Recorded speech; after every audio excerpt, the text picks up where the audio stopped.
Hi viewers, இன்னைக்கு நம்ம பார்க்க போற பட ரிவ்யூ என்னன்னு பார்த்தோம்னா ஹவுஸ் மேட்ஸ். இந்த படத்துல காளி வெங்கட், தர்ஷன், வினோதினி, ஹர்ஷா பைஜு, விஜய் டிவி தீனா இவங்க எல்லாருமே இந்த படத்துல நடிச்சிருக்காங்க. இந்த படம் என்ன கதை அப்படின்னு பார்த்தோம்னா, நம்ம ட்ரெய்லர்லயோ ட்ரீசர்லயோ பார்த்த மாதிரி இது ஒரு பேய் படம் கிடையாது.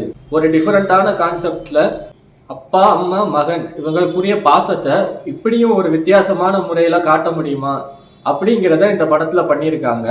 ஆனாலும் நீங்க எதிர்பார்க்கிற அந்த பேய் படம் மாதிரி இருக்கக்கூடிய த்ரில்லர் எல்லாமே உங்களுக்கு இருக்கு. இப்ப இந்த படத்தை நம்ம கொஞ்சம் டீட்டெயில்ஸா பார்க்கலாம். ஃபர்ஸ்ட், இந்த படத்தோட தயாரிப்பாளர் யாருன்னு பார்த்தோம்னா சிவகார்த்திகேயன். அவரோட ப்ரொடக்ஷன்ல தான் இந்த படம் தயாரிச்சிருக்காங்க. இந்த படம் நம்மளுக்கு கொஞ்சம் அப்படி இப்படின்னு போரா போகாம ட்விஸ்ட் மேல ட்விஸ்ட் வச்சு ஒவ்வொரு புது திருப்பமா நம்மளுக்கு கொடுக்குறாங்க. காளி வெங்கட், வினோதினி இவங்க ரெண்டு பேர் ஹஸ்பண்ட் அண்ட் ஒய்ஃபா நடிச்சிருக்காங்க. நிகழ்காலம் கடந்த காலம் அப்படிங்கிற ஒரு கான்செப்ட் எடுத்து இந்த படத்துல வச்சு பண்ணியிருக்காங்க. எல்லாமே பிரபஞ்சம் கேலக்சி மூலியமா இப்படி ஒரு சந்திப்பு நடந்தாலும் நடக்கும் அப்படிங்கிறத இந்த படத்துல காட்டியிருக்காங்க. படத்தோட ஃபர்ஸ்ட் ஹாஃப் வரைக்கும் என்னது இது பேய் படம் தான் அப்படின்னு நம்ம பார்க்குறோம். பேய் படமா போய்கிட்டே இருக்கு. ஒரு சுவத்துல அவங்க எழுதுறது இங்க தெரியுது, இவங்க எழுதுறது அவங்களுக்கு தெரியுது. இது எல்லாமே ஒரு டிஃபரெண்டான ஜேர்னில வித்தியாசமான முறையில பண்ணியிருக்காங்க. இன்டர்வல் வரைக்கும் ட்விஸ்ட் மேல ட்விஸ்ட் வச்சு பயங்கர த்ரில்லரா ஒரு பேய் படம் மாதிரி போகுது.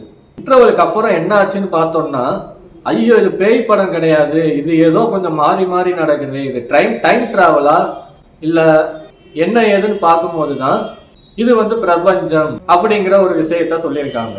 இன்டர்வலுக்கு முன்னாடியும் சரி, இன்டர்வலுக்கு அப்புறமும் சரி, கிளைமேக்ஸ் வரைக்கும் படம் ரொம்ப ரசிக்கும்படியாவே இருக்கு. சிவகார்த்திகேயன் அதனாலதான் இந்த படத்துக்கு ப்ரொடக்ஷன் பண்ணியிருக்காருன்னே சொல்லலாம்.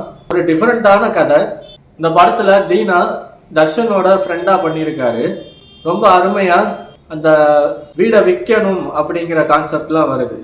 அப்போ அங்க இந்த வீட்டுல பேய் இருக்கு அப்படிங்கிற விஷயம்லாம் ரொம்ப அருமையாவே பண்ணியிருந்தாங்க. இந்த படத்துல காமெடி காட்சிகளாகவும் இருக்கட்டும், த்ரில்லர் காட்சிகளாகவும் இருக்கட்டும், வித்தியாசமான முறையில வச்சிருக்கிற படத்தோட கதையும் இருக்கட்டும், எல்லாமே ரொம்ப அருமையா பண்ணியிருக்காங்க. இந்த படம் ஒரு தடவை நம்ம பார்க்கலாம், ரசிக்கலாம். ஒரு நல்ல படம்.